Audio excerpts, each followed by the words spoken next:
Tape 3W suivi d'école au Sénégal.com. À école au Sénégal, c'est facile, tu n'as qu'à te connecter. Tape école au Sénégal, les leçons sont beaucoup plus détaillées. La solution d'acide chlorhydrique de concentration égale à 2 mol litres moins 1. Le volume, c'est 200 millilitres. Donc, c'est égal à 0,2 litres. Donc, on va ajouter du fer en excès. Et là, on sait que c'est les ions H3O+, qui vont réagir avec le fer. Donc là, l'équation bilan s'écrit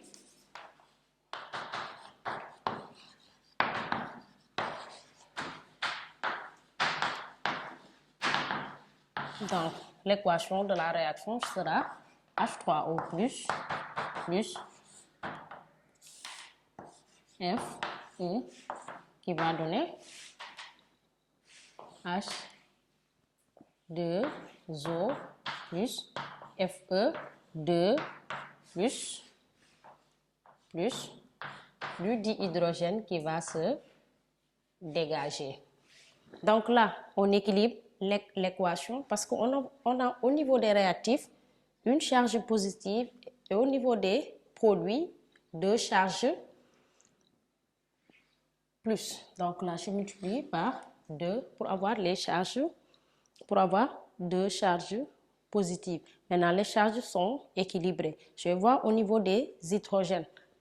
Donc là, j'ai 2 fois 3, 6. Là, j'ai 2. Et là aussi, j'ai 2. Donc là, je vais multiplier par 2. Ce qui fait 4 plus 2, ça fait 6. Et là, j'ai 2 oxygènes. Et là aussi, 2 oxygènes. Donc là, l'équation de la réaction est 2 H3O plus Fe qui va donner 2 H2O plus Fe2 plus H2 du dihydrogène qui va se dégager. Donc, on va faire la relation de proportionnalité entre les nombres de moles des réactifs sur leur coefficient de stoichiométrie et qui est égal au nombre de moles des produits sur le coefficient aussi.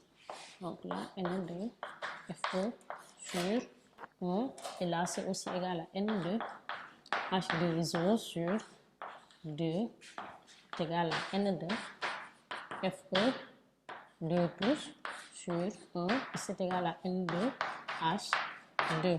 Donc si on part des données de l'exercice, donc on peut connaître la concentration des ions H3O+, le nombre de moles parce qu'on a la concentration et le volume. Donc on va utiliser la relation N de H3O+ sur 2 égale à N de H2.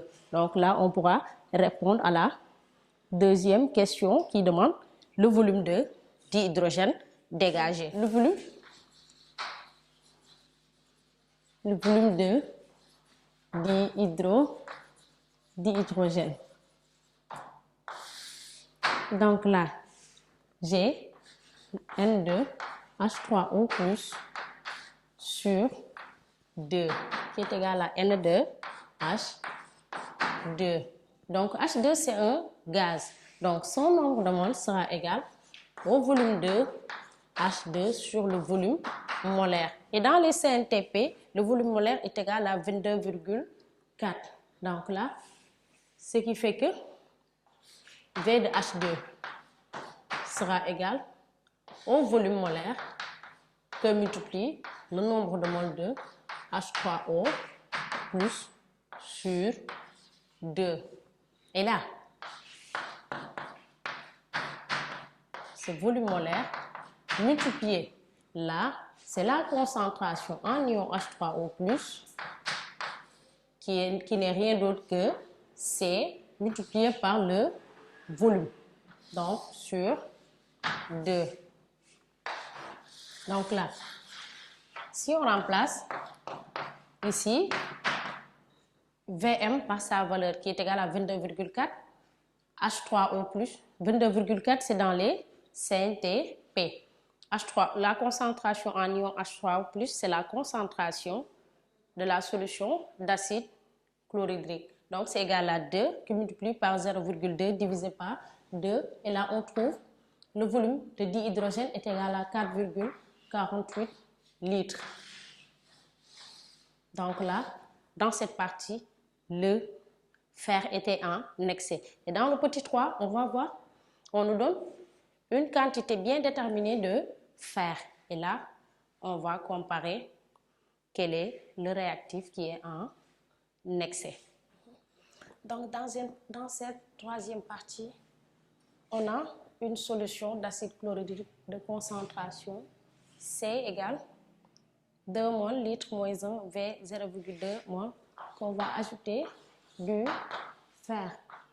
Donc, le fer, sa masse est égale à 10 grammes.